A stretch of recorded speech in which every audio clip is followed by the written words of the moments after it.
Hola niños, este es el momento del rincón infantil. Quiero que estén quietitos para escuchar la historia de lo que le pasó a Jorgito. Jorgito no estaba muy contento un día. Mientras que miraba por la ventana, vio a la señora Alicia. A él siempre le gustaba ir y conversar con ella, pero ese día estaba un poco triste. Estaba triste porque los papitos se iban a mover de casa, iban a ir a vivir a otra ciudad porque el papito lo habían cambiado de trabajo. Y mientras veía a su papito y a su mamita armar las cajas, pensó, voy a ir a visitar a la señora Alicia. Ella siempre me trata bien y me cuenta historias. Así que le preguntó a la mamita si podía ir a la casa de la señora Alicia. Y la mamita le dijo, sí, sí puedes ir. ¿Saben? La señora Alicia tenía un huerto en la parte de atrás de su casa. A ella le gustaba mucho sembrar vegetales y también flores. Cuando Jorgito llegó y ella lo vio, lo conocía muy bien y le dice, Jorgito, ¿estás triste? Sí, estoy triste, señora Alicia.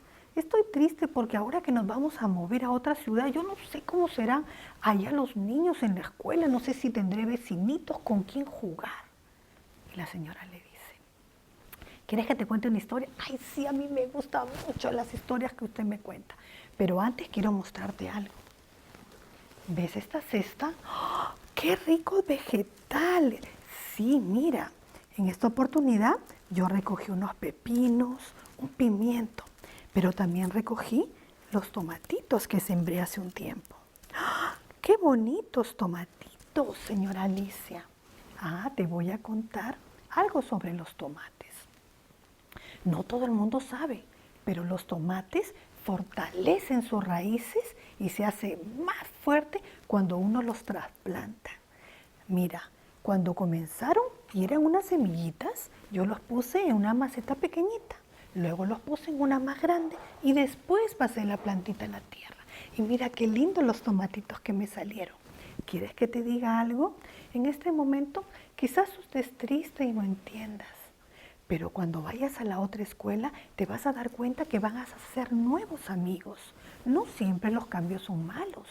Los cambios nos fortalecen y nos ayudan. A veces los cambios sí son cosas que pasan, son diferentes. Uno va a una escuela y quizás los niños al principio como que uno se siente que yo no encajo acá. Pero poquito a poquito vas a hacer amiguitos y te vas a dar cuenta que tus raíces se van afianzando también en esa nueva escuela. Jorgito respiró hondo y dijo, quizás el cambio no sea tan malo después de todo. Voy a conocer nuevos amigos y los de aquí todavía los voy a tener. Y la señora Alicia le dice, eso es cierto. ¿Saben algo, niños? No siempre los cambios son malos. A veces son buenos y a veces nos ayudan a fortalecernos. Pero siempre tenemos que saber que no importa dónde estemos o no importa qué pase, si estamos agarrados de la mano de Dios, nunca vamos a tener que tener temor, porque siempre sabemos que Dios está en el control de nuestras vidas. Ahora quiero tener una oración con ustedes para terminar este momento del rincón infantil. Cierren sus ojitos que vamos a orar. Padre nuestro que estás en los cielos, Señor, ante todo quiero agradecerte, Señor, por la vida, Señor, por la salud, por los cuidados que tienes con nosotros y con los niñitos, Señor, que están escuchando esta historia. Te pido, Señor, que te quedes con nosotros, que nos ayudes, Señor. Quizás alguno de los niños está pasando por cambios, pero te pido, Señor, que los hagas sentir que tu Espíritu Santo está con ellos, que tú siempre, Señor, estás al cuidado y que estás en el control de sus vidas. Bendícelos a ellos, Señor, y bendice también a sus familias. Todo esto te lo suplico en el nombre de Jesús. Amén. Bye, niños.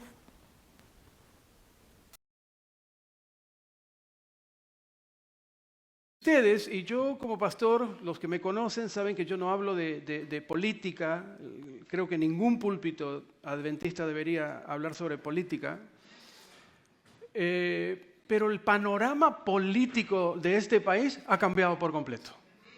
Por completo.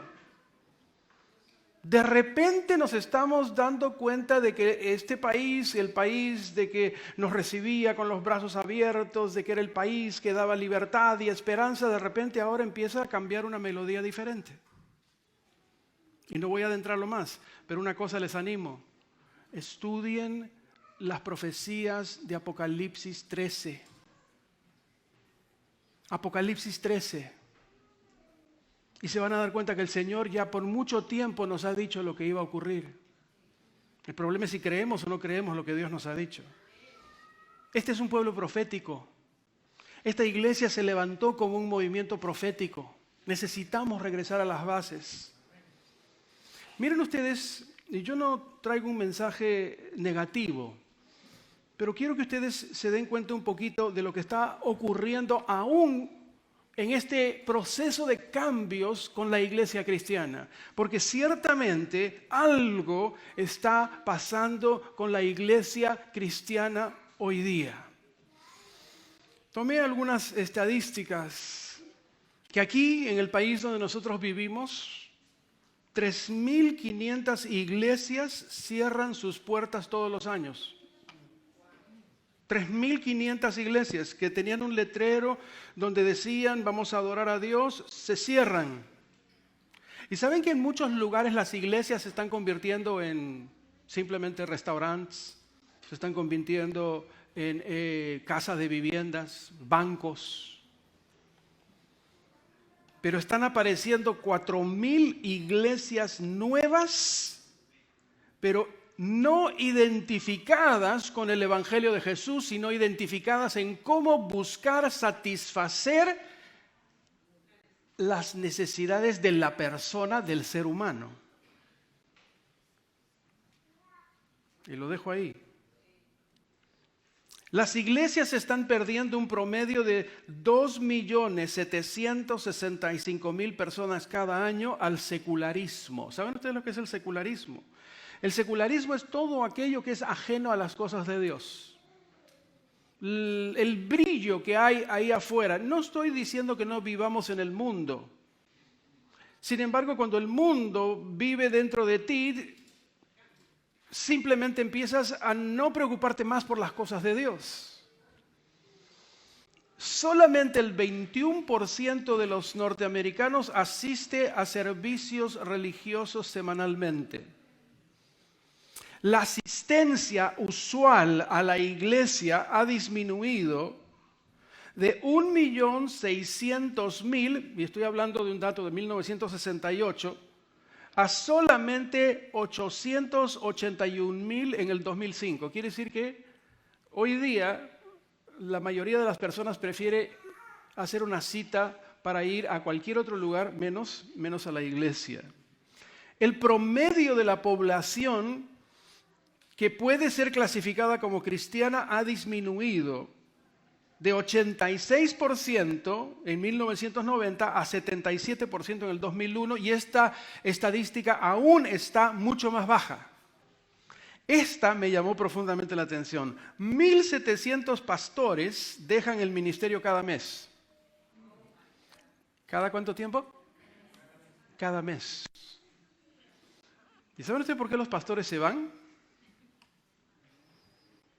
Porque los pobres tienen un tremendo problema de identidad. ¿Ya no saben quiénes son? Porque el pastor tiene que ser pastor, consejero, abogado, y todo lo demás. Y muchos de estos pastores, aproximadamente unos 1.300, son echados de sus iglesias locales mensualmente y muchos sin necesariamente una razón justificada. O sea, en el mundo cristiano hay cambios. Pero hay cambios realmente trágicos, hay cambios radicales de lo que está pasando. Y aquí es donde viene mi reflexión esta mañana, porque vamos a estudiar la Biblia y vamos a reflexionar. Si esta tendencia continúa, aparentemente la misión que Jesús encomendó a sus discípulos estaría fracasando. ¿Cuál es la misión que Jesús le dio a los discípulos? ¿Qué le dijo? A ver, ¿quién se acuerda? Id por todo el mundo, predicando el evangelio, haciendo discípulos a todas las naciones, ¿no es cierto? Ese fue el mandato. Vayan, enséñenles, que guarden estas cosas. Y yo estoy con ustedes todos los días del fin del mundo. Y de repente encontramos estas cosas que estoy compartiendo. Y me quedé corto porque no es mi propósito simplemente llenarlos a ustedes de estadísticas, pero hay un tremendo cambio, hay una crisis. Mi pregunta es, ¿qué cosa es lo que está fallando? Porque algo está fallando, obviamente. Ahora, la única manera que nosotros tenemos para poder ver que hay un cambio es haciendo una comparación. ¿Fueron las cosas diferentes cuando la iglesia cristiana comenzó? Vamos a regresar juntos por un momento al pasado. Veamos un poquito lo que pasó en la iglesia del pasado.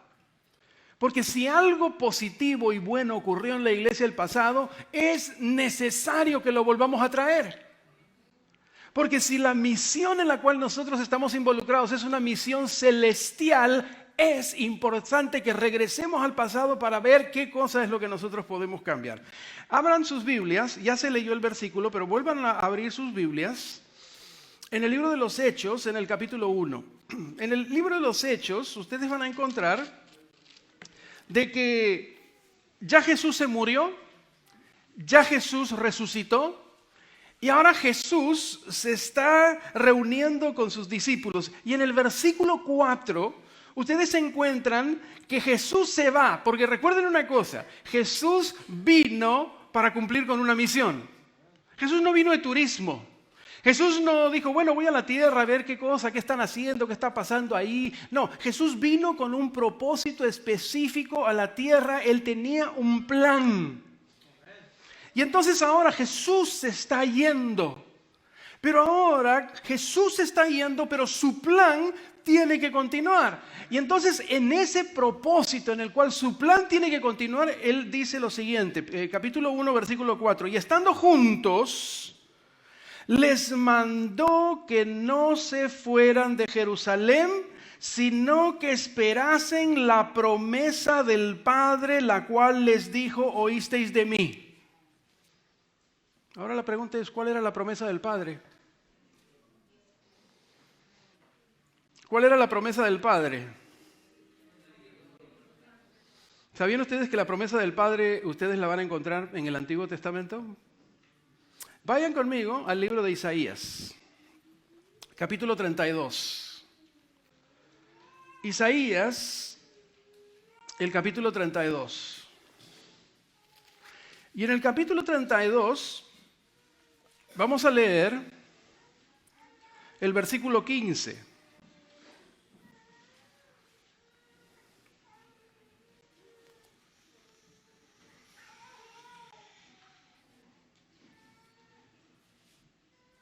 Voy a leer desde el 14, simplemente para agarrar un poquito el contexto. Ustedes pueden estudiarlo en la tarde.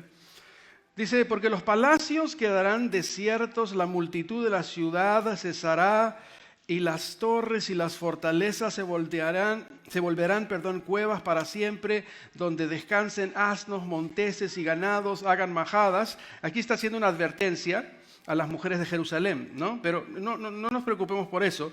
Pero en el versículo 15 está lo que quiero recalcar. Hasta que sobre nosotros sea derramado, ¿qué cosa dice? El espíritu de lo alto, y el desierto se convierta en campo fértil y el campo fértil sea estimado por bosque. En otras palabras, este versículo lo he puesto allí simplemente porque la promesa del derramamiento del Espíritu Santo no surge en el Nuevo Testamento, sino es la promesa de Dios que viene desde el Antiguo Testamento. Dios ya les había prometido a ellos de que el Espíritu Santo iba a venir desde el Antiguo Testamento. Y ahora, ¿cuándo es que les vuelve a repetir eso? Ahí en Joel, capítulo 2, vamos a leer al libro de Joel. Ustedes conocen estos versículos, yo no les estoy compartiendo nada nuevo, estoy simplemente refrescándoles un poquito la memoria. Joel, en el capítulo 2, en los versículos 28 y 29, dice, y después de esto derramaré, ¿qué dice? Mi espíritu sobre toda carne, profetizarán vuestros hijos, vuestras hijas, vuestros ancianos, soñarán sueños, vuestros jóvenes verán visiones, y también sobre los siervos y sobre las siervas derramaré mi espíritu en aquellos días. El asunto es que cuando Jesús está regresando al cielo, Él necesita a los discípulos hacerles recordar, hey, ¿saben qué cosa? Yo quiero que ustedes recuerden la promesa del Padre. El Padre prometió desde el pasado que vendría un tiempo donde el Espíritu Santo sería derramado. Regresen conmigo al libro de los Hechos, donde comenzamos nuestra meditación. Hechos en el capítulo 1 otra vez. Yo espero que hayan venido con ganas de estudiar la Biblia, porque les voy a hacer mover su Biblia. Lo único que estábamos viendo es de dónde surge la promesa del Padre. La promesa del Padre viene del Antiguo Testamento. Y la promesa del Padre, Dios siempre tiene un tiempo para todas las cosas. Dios tiene un timing. Vuelvo a repetir el 4, y estando juntos, estoy leyendo el 1:4 de Hechos, y estando juntos les mandó que no se fuesen de Jerusalén, sino que esperasen la promesa del Padre, la cual les dijo, oísteis de mí. Versículo 5, porque Juan ciertamente bautizó con agua, mas vosotros seréis bautizados con el Espíritu Santo dentro de no muchos días. Versículo 8, pero recibiréis poder cuando haya venido sobre vosotros el Espíritu Santo y me seréis testigos en Jerusalén, en toda Judea, en Samaria y hasta lo último de la tierra. Jesús está queriendo ratificar y decir, ustedes van a continuar lo mismo que yo comencé. Yo vine con un propósito, ahora mi tiempo es que me voy, ahora les toca a ustedes. Pero ustedes no van a poder continuar la misión a no ser que ustedes reciban lo que Dios ya había prometido desde el pasado. Porque es la única manera de poder cumplir con el plan y la misión de Dios. No hay otra manera. Ahora, me llama profundamente la atención de que cuando Jesús fue enviado a esta tierra para cumplir con una misión, Él mismo recibió la unción del Espíritu Santo. ¿Quieren saber dónde está eso? Vayan conmigo a Isaías, capítulo 11. Cuando yo lea Isaías capítulo 11, los 2 versículos que voy a leer, prácticamente me puedo sentar y terminar el sermón. Pero yo sé que ustedes quieren seguir escuchando, no los veo con cara de hambre todavía, no me están mirando con cara de pollo campero. Crean que yo me doy cuenta cuando ya algunos me empiezan a mirar con cara de hambre. Isaías capítulo 11.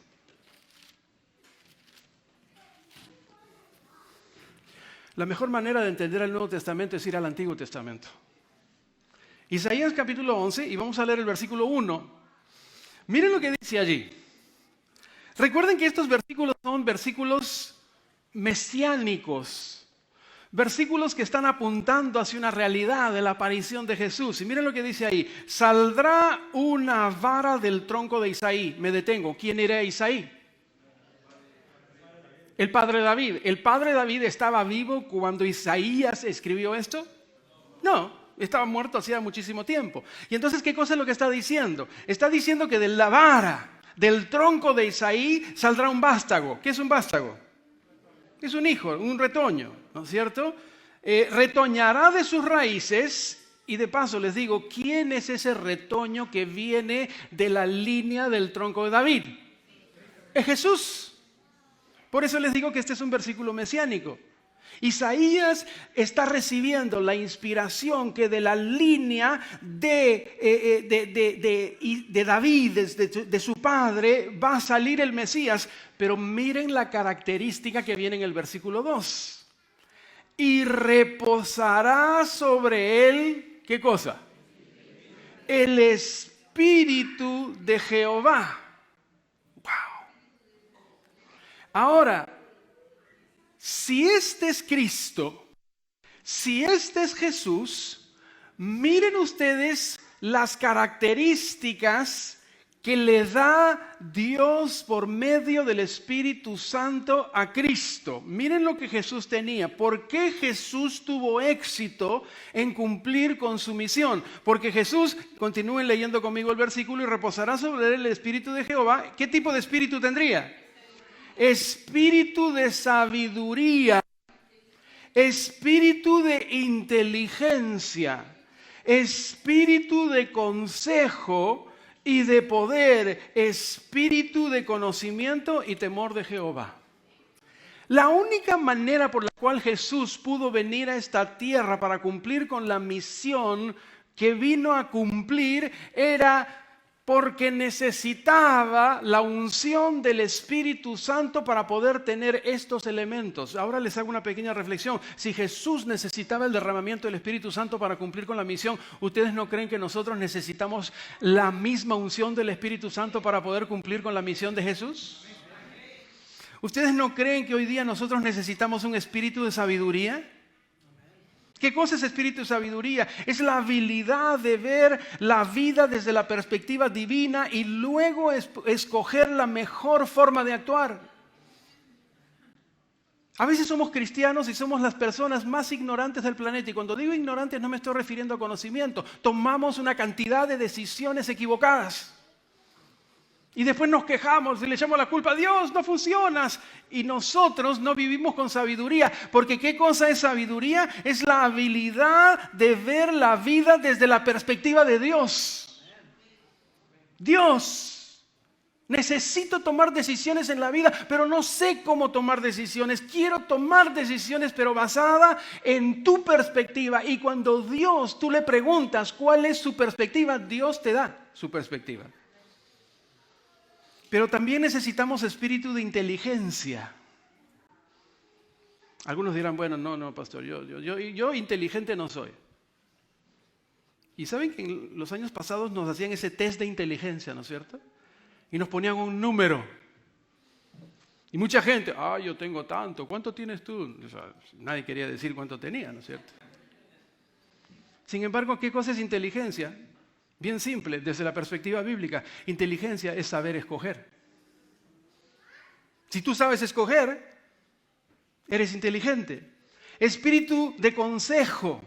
O sea, guiar a las personas a hacer la voluntad de Dios. Espíritu de poder. ¿Qué cosa es? Es la autorización para llevar a cabo una determinada acción. Dios te da el poder, te capacita para que tú puedas hacer que las cosas que Él quiere se puedan realizar. Espíritu de conocimiento. Miren lo que le dio el Espíritu Santo a Jesús. Cuando hablo de conocimiento, no estoy hablando de la acumulación de información, sino de la aplicación en la vida diaria de la información que Dios te da. Porque saben, uno puede ser simplemente un obeso mental con todo el conocimiento bíblico y espiritual, pero poder ser raquíticos en la aplicación de las cosas que nosotros tenemos que vivir. ¿Qué otra cosa le dio el Espíritu Santo a Jesús para cumplir su misión? Espíritu de temor a Jehová. ¿Se acuerdan ustedes cuando Jesús decía, no hago mi voluntad, sino hago qué cosa? La voluntad de que el que me envió, la voluntad del Padre. Jesús, siendo Dios, sujeto a la voluntad de Dios. En otras palabras, este temor de Jehová es la reverencia a Dios y temor de ofenderlo. Y apartar al creyente del mal, moviéndolo hacia el bien. Hermanos queridos, cuando Jesús, recapitulemos un poquito, llama a sus discípulos en el último momento para irse, les dice, ustedes necesitan recordar, el Espíritu Santo va a venir, el Espíritu Santo tiene que ser derramado. Yo me voy, yo ya cumplí, yo ya recibí todos estos elementos del Espíritu Santo. Ustedes necesitan recibirlo para continuar con el trabajo y continuar con la obra. Y entonces ocurre ese fenómeno maravilloso. Vamos al libro de los Hechos, solamente vamos a leer algunos versículos para que ustedes se den cuenta de algo. Vuelvo a repetirles que estamos simplemente recordando. Hechos, y vamos al capítulo 2. Jesús se va. Si ustedes siguen leyendo en Hechos de los Apóstoles, Jesús se va. Su última conversación con ellos estaba relacionada con que ellos necesitaban el Espíritu Santo para poder continuar. Y entonces capítulo 2 dice, cuando llegó el día del Pentecostés, estaban todos unánimes juntos. Y de repente vino del cielo un estruendo como viento recio que soplaba, el cual llenó toda la casa donde estaban sentados, y se le aparecieron lenguas repartidas como de fuego, asentándose sobre cada uno de ellos, y fueron todos llenos ¿de qué cosa? Del Espíritu Santo. Aquí comienza la iglesia, tal cual nosotros la conocemos.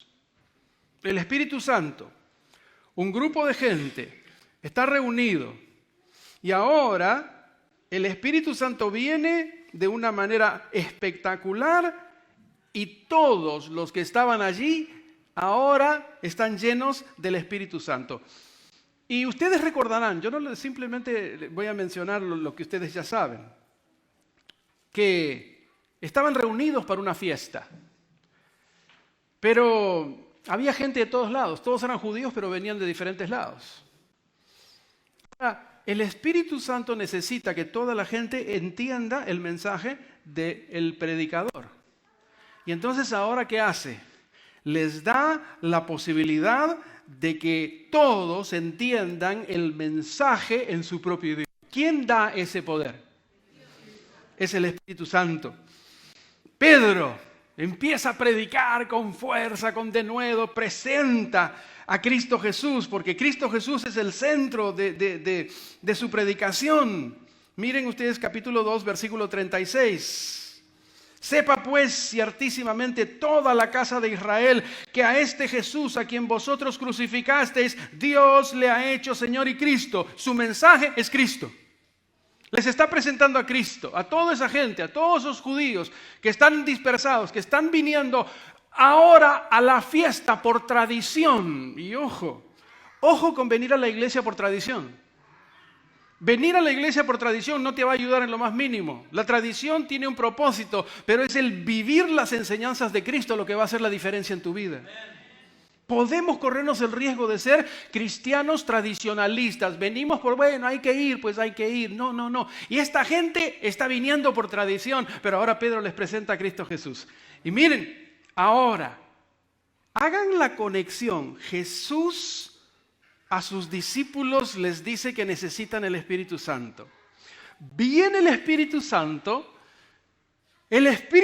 capacita ahora para que ellos puedan entender la misión que tienen que hacer, y ahora Pedro, ¿qué es lo que va a hacer? Les va a vender el Espíritu Santo a las nuevas personas. ¿Cómo sabemos eso? Miren el versículo 37. Al oír esto, estoy leyendo el 2:37, se compungieron de corazón y dijeron a Pedro y a los otros apóstoles: varones hermanos, ¿qué haremos?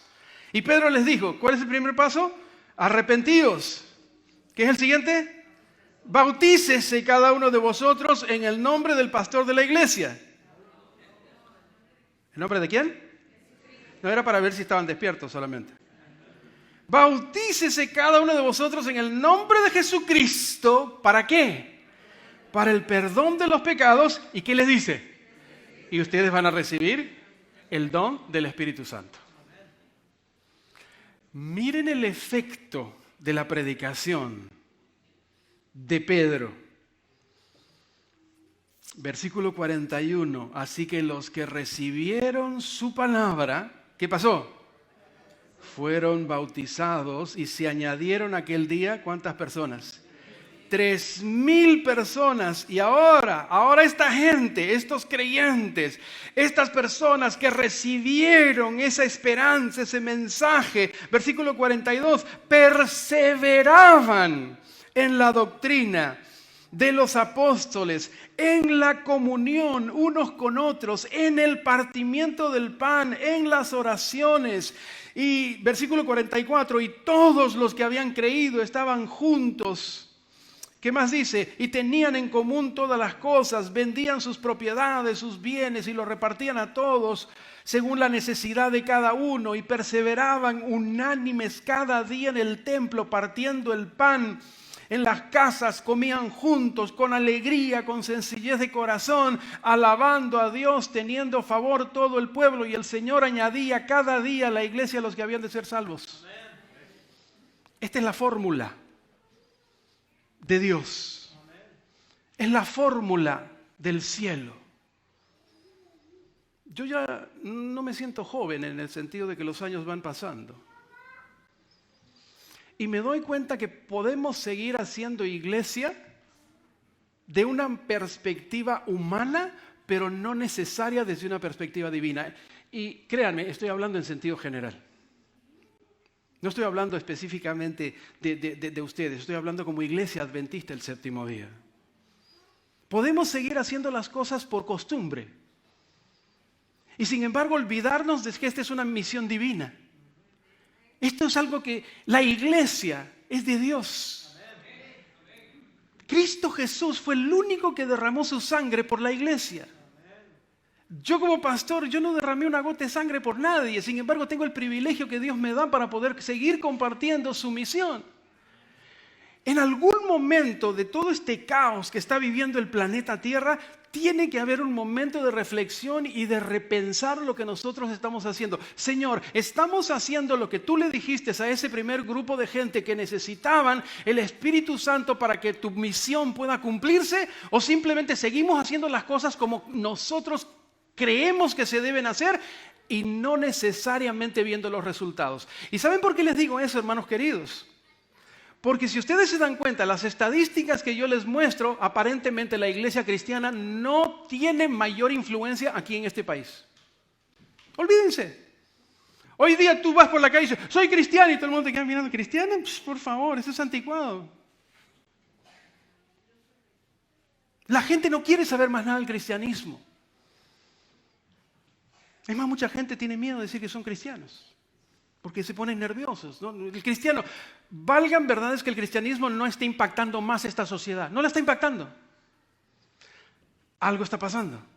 Y es precisamente que nosotros nos hemos olvidado de esta primera parte, de que el Espíritu Santo comienza la iglesia. El Espíritu Santo es el que le da a la comunidad de creyentes el sentido, la razón de poder continuar. Solamente avancen un poquito conmigo. Vayan al capítulo 4. Y ustedes se van a dar cuenta en el capítulo 4. Pedro y Juan están ante el concilio porque ahora te van a atacar. Viene el ataque. Ustedes lo pueden seguir leyendo. Lean la historia. Versículo 8. Pedro.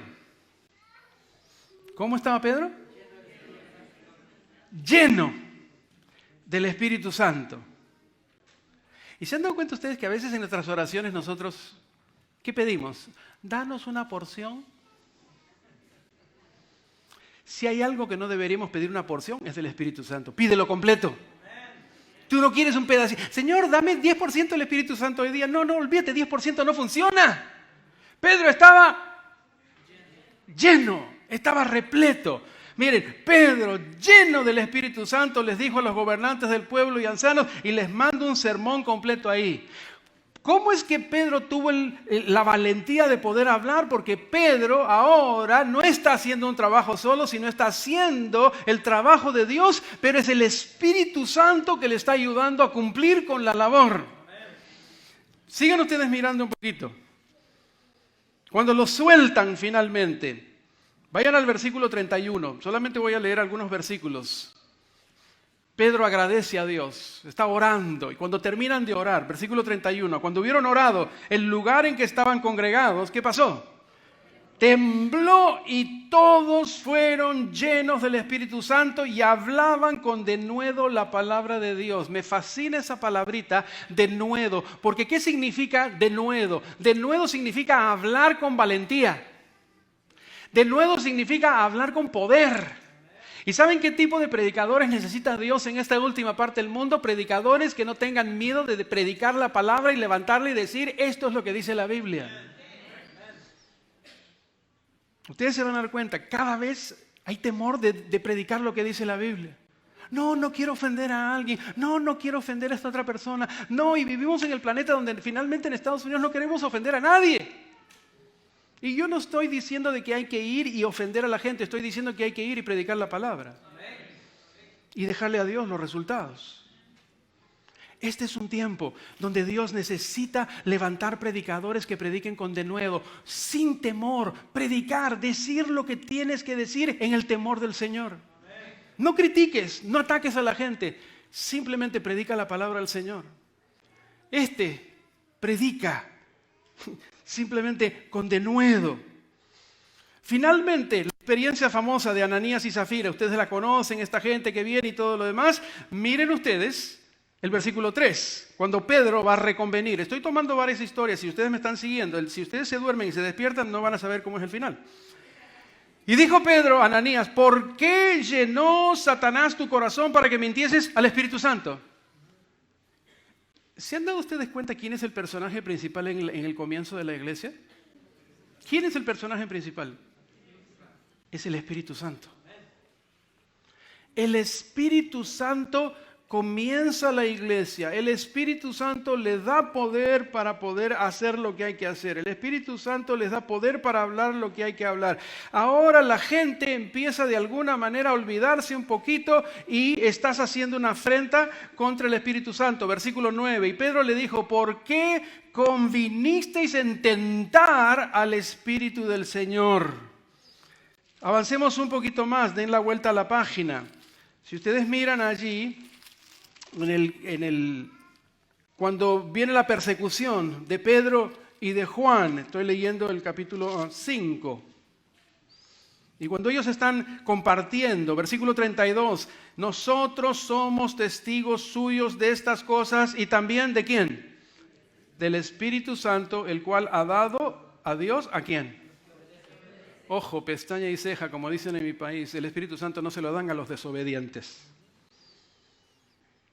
Hay gente que anda gritando por todos lados, tengo el Espíritu Santo, y tienen una vida totalmente que no tiene nada que ver con los principios de la palabra del Señor. El Espíritu Santo Dios le da a los que obedecen su palabra.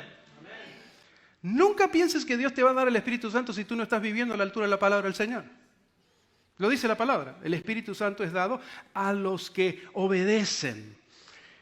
En el versículo 6, la iglesia se está organizando. Ahora, ¿qué vamos a hacer? Hay que organizarla. Versículo 3, capítulo 6, versículo 3. Buscad pues, hermanos, de entre vosotros a 7 varones que se parezcan a Brad Pitt. ¿No dice? Que tengan una buena chequera. Que manejen un auto de último modelo. Varones de buen testimonio, llenos. ¿De qué? Del Espíritu Santo. ¿Será que nos hemos olvidado cuando hay el tiempo de elecciones? Y los criterios que utilizamos para escogernos no tienen nada que ver con ¿quién escogía a la gente para dirigir a la iglesia? Era el Espíritu Santo. A veces, y ustedes dirán, pastor, hace rato no lo vemos, pero no se olviden que yo fui pastor de ustedes casi como 8 años. Así que siento un poquito de confianza en decir lo que estoy diciendo. Ahora, si me echan y no me vuelven a invitar, no hay ningún problema. Pero yo siempre digo, el que se va sin que lo voten puede regresar cuando quiere, ¿no es cierto? Me fascina ver que el Espíritu Santo escoge a la gente.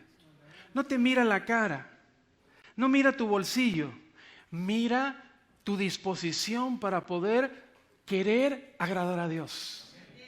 Miren, otra vez, ¿qué dice ahí? Varones llenos, no un pedacito, no 10%, no Señor, dame una porcioncita, no, llenos del Espíritu Santo. Versículo 5, agradó la propuesta a toda la multitud y eligieron a Esteban, varón, ¿qué era? Lleno de fe, ¿y qué cosa? Y del Espíritu Santo. Y al pobre Esteban lo terminan arrestando.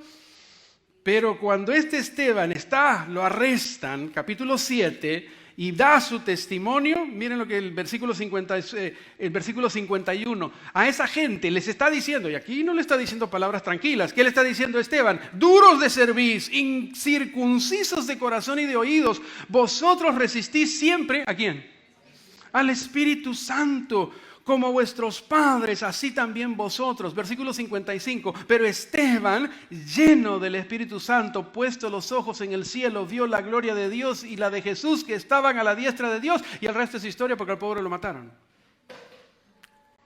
El Espíritu Santo está haciendo su obra en la iglesia. Ahora, no estoy diciendo que es fácil, porque aún con el Espíritu Santo aquí Esteban está muriendo. Pero si ustedes siguen viendo la historia, aparece la partecita de la conversión de Saulo. ¿Y ustedes se acuerdan? La conversión de Saulo. Saulo, cuando estaba allí, cuando se cae del jinete, cuando se cae del caballo y toda la situación, lo que está ocurriendo, ¿qué cosa es lo que ocurre en la vida de él? Vamos al capítulo 9. Versículo 17. Fue entonces Ananías y entró en la casa y poniendo sobre él las manos dijo: hermano Saulo, el Señor Jesús que se te apareció en el camino por donde venías me ha enviado para que recibas la vista. ¿Y qué cosa? Seas, otra vez la palabrita clave, ¿cuánto? Lleno del Espíritu Santo. Cuando Saulo está en Jerusalén, versículo 31, entonces dice: las iglesias tenían paz por toda Judea, Galilea, Samaria, y eran edificadas. Miren cómo eran edificadas las iglesias, andando cada uno como mejor le parecía. Corríjanme. Andando en el temor del Señor y acrecentaban fortalecidas, ¿por qué cosa? Por el Espíritu Santo. Yo me salté la experiencia de Felipe. Regresen al capítulo 8. En la experiencia de Felipe. Versículo 29. Y el Espíritu le dijo a Felipe: acércate junto a él. O sea, ¿quién está dando las órdenes ahora? ¿Da estudio bíblico? ¿Quién lo manda? Es el Espíritu Santo. Versículo 39. Cuando subieron del agua, el Espíritu del Señor arrebató a Felipe y el eunuco no le vio más y siguió simplemente su camino. ¿Podría yo seguirme el resto del libro? En el capítulo 10 ustedes van a aprender que el Espíritu Santo le enseña a Pedro una tremenda lección de discriminación. ¿Se acuerdan? Cuando viene el lienzo. Y hasta entonces simplemente todos los que no eran judíos simplemente no servían. Y le va a enseñar, pero ustedes me van a decir: pastor, pero nosotros los hispanos no nos discriminamos. ¿Really? Nosotros también nos discriminamos. Nos discriminamos. Y sin embargo el Espíritu Santo le enseña aquí a que no debería haber discriminación. Den la vuelta a la página, quiero mostrarle un par de versículos más.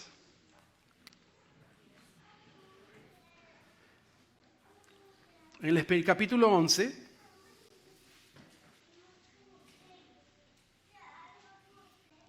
el Espíritu Santo está trabajando en un grupo pequeño de gente, pero el Espíritu Santo trabaja en multitudes. Versículo 24. Simplemente voy a utilizar la experiencia de Bernabé. Porque era varón bueno, ¿y qué cosa? Lleno del Espíritu Santo y de fe. Y una gran multitud fue agregada al Señor. Versículo 28. Levantándose uno de ellos llamado Ágabo, daba a entender, ¿por medio de qué cosa? Del Espíritu, que vendría una gran hambre en toda la tierra. El Espíritu Santo está ayudando, está utilizando a las personas para que la palabra del Señor pueda ser entendida. Capítulo 13, ahí está Bernabé y Saulo. Estaban ministrando estos en el Señor y ayunando. Dijo el Espíritu: aparta a Bernabé y a Saulo. Versículo 4. Ellos entonces, enviados por el Espíritu Santo, descendieron a Seleucia. Hermanos, el plan misionero de la iglesia lo está manejando ¿quién? Y si ustedes miran un versículo más, se van a dar cuenta más adelante que el Espíritu Santo, cuando ellos quieren entrar a un territorio, ¿qué les dice? No, ahí no entres. Quiero concluir, podría pasarme el resto de la mañana acá, pero quiero concluir haciéndoles esta pregunta. ¿Quién tenía el control de la iglesia primitiva? ¿No será necesario hacer un alto en nuestras vidas y hacernos la pregunta: ¿quién tiene el control de mi propia vida? Este es el tiempo en el cual necesitamos darle el control de nuestra vida al Espíritu Santo. Este es un tiempo que necesitamos darle el control de nuestra iglesia al Espíritu Santo. Si nosotros vamos a hacer las obras de Dios, el Espíritu Santo tiene que ser el que conduce el bus de nuestra iglesia. Nosotros necesitamos dejarnos usar por el Espíritu Santo. Y muchas veces el Espíritu Santo simplemente dice: Señor, ayúdame a hacer mi plan. No, ¿cuál es tu plan? Dios, ¿cuál es tu plan? Porque yo quiero hacer tu plan, porque mi plan siempre no es el mejor. Algo ocurrió en la iglesia primitiva. porque algo les pasó a ellos también. Gradualmente, la escalera secreta que conducía al aposento alto se fue perdiendo. Para el siglo IV, la iglesia habría transferido su dependencia del Espíritu Santo al amparo de los tronos reales.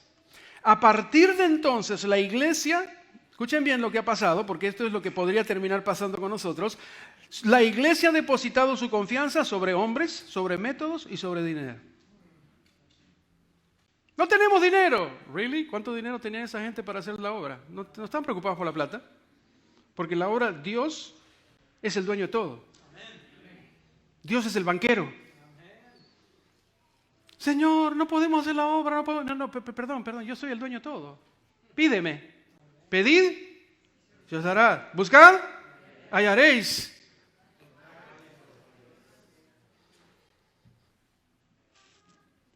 Pero algo le pasó a la iglesia. Hoy día, vuelvo a repetir, nuestra confianza está puesta sobre hombres, métodos y dinero. ¿Y saben que ignorar la dirección y la autoridad del Espíritu Santo se sumergió en la oscuridad de la Edad Media? Miren la iglesia de la Edad Media. No hay Espíritu Santo. Hay una iglesia que aterra a la gente. Eliminaron por completo a Dios. Y ahora aparece un Dios donde todo el mundo tiene miedo. Y la gente empieza a confundir que a Dios hay que tenerle miedo y a Dios, y aparece un Dios que si Dios simplemente no haces, Dios te va a castigar, y aparecen toda una serie de cosas tremendas. Quiero leer esta cita del Espíritu de Profecía. Primeros Escritos, página 277. Miren lo que dice. Yo de paso todavía sigo creyendo en el Espíritu de Profecía. ¿Alguien todavía cree? ¿Sí? Hoy día golpean tanto el Espíritu de Profecía que finalmente algunos adventistas ya no quieren decir nada sobre el Espíritu de Profecía. Tienen miedo, tienen vergüenza. ¡Ay, no, ese es un whiteista! No. ¡Ey! La gran diferencia de que esta iglesia va a seguir hasta el fin es por el Espíritu de Profecía. Yo creo en el Espíritu de Profecía porque es la ventaja adventista. No soy whiteista, ojo, whiteista es eso que solamente predican del Espíritu de Profecía. Eso es también es irse al otro lado. Hay que tener un equilibrio. El Espíritu Santo nos conduce a la Biblia, la palabra del Señor. Miren lo que dice ella. Vi que si la iglesia hubiese conservado siempre su carácter peculiar y santo, escuchen bien, todavía permanecería en ella el poder del Espíritu Santo. Vi, Dios le mostró. Si tan solo hubiese conservado, ¿qué dice ahí? Su carácter peculiar y santo, todavía permanecería en ella el poder del Espíritu Santo, que recibieron los discípulos. Miren, sanarían los enfermos, los demonios serían reprobados y echados, y la iglesia sería potente y un terror para sus enemigos. ¿Saben algo? Yo creo que la iglesia puede y va a retomar el poder del Espíritu Santo con que comenzó. Yo creo firmemente, porque necesitamos devolverle el control de la iglesia al Espíritu Santo si queremos cumplir con la misión de Dios. Necesitamos ponernos a disposición del Espíritu Santo para hacer su voluntad. Necesitamos entender que nuestra mayor necesidad es ser llenos del Espíritu Santo para ser salvos y para dar el último llamado de atención al mundo con poder antes de que Jesús regrese por segunda vez. ¿Creen ustedes que esta mañana le podemos decir, Señor, toma, por favor, que el Espíritu Santo tome el control de la iglesia? ¿Le podemos decir eso al Señor esta mañana? Vamos a ponernos de pie, vamos a orar. Querido Padre que estás en el cielo, tú eres nuestro Dios. Señor, el tiempo ha transcurrido desde que Jesús se fue. Pero Jesús se reunió con los discípulos y les dio la fórmula. La misma fórmula que Él experimentó. Él mismo fue lleno del Espíritu Santo y tú le diste todas estas características. Padre, necesitamos más que nunca tu Santo Espíritu. Necesitamos, Señor, por sobre todas las cosas, darnos cuenta de que la iglesia no es nuestra, es tuya. Tú nos has dado el privilegio. Hay mucha gente allá afuera que no tiene la menor idea, no conocen nada de ti. Y un día nos van a decir, pero tú sabías estas cosas y no nos dijiste nada. Pero el tiempo, Señor, ha avanzado, pero no es tarde. Porque también podemos saber de que tu iglesia reflexiona, tu iglesia reacciona, tu iglesia se da cuenta de su necesidad y tu iglesia se une con el Espíritu Santo para terminar la predicación de tu palabra. Señor, cámbianos a nosotros, transforma nuestras propias mentes. Ayúdanos todos los días a pedir la unción del Espíritu Santo, no a pedir una partecita, llénanos de tu Santo Espíritu. Que la gente pueda saber, cuando entran en contacto con nosotros, que la gente pueda saber que la diferencia es Cristo Jesús. Quédate con esta iglesia, Señor.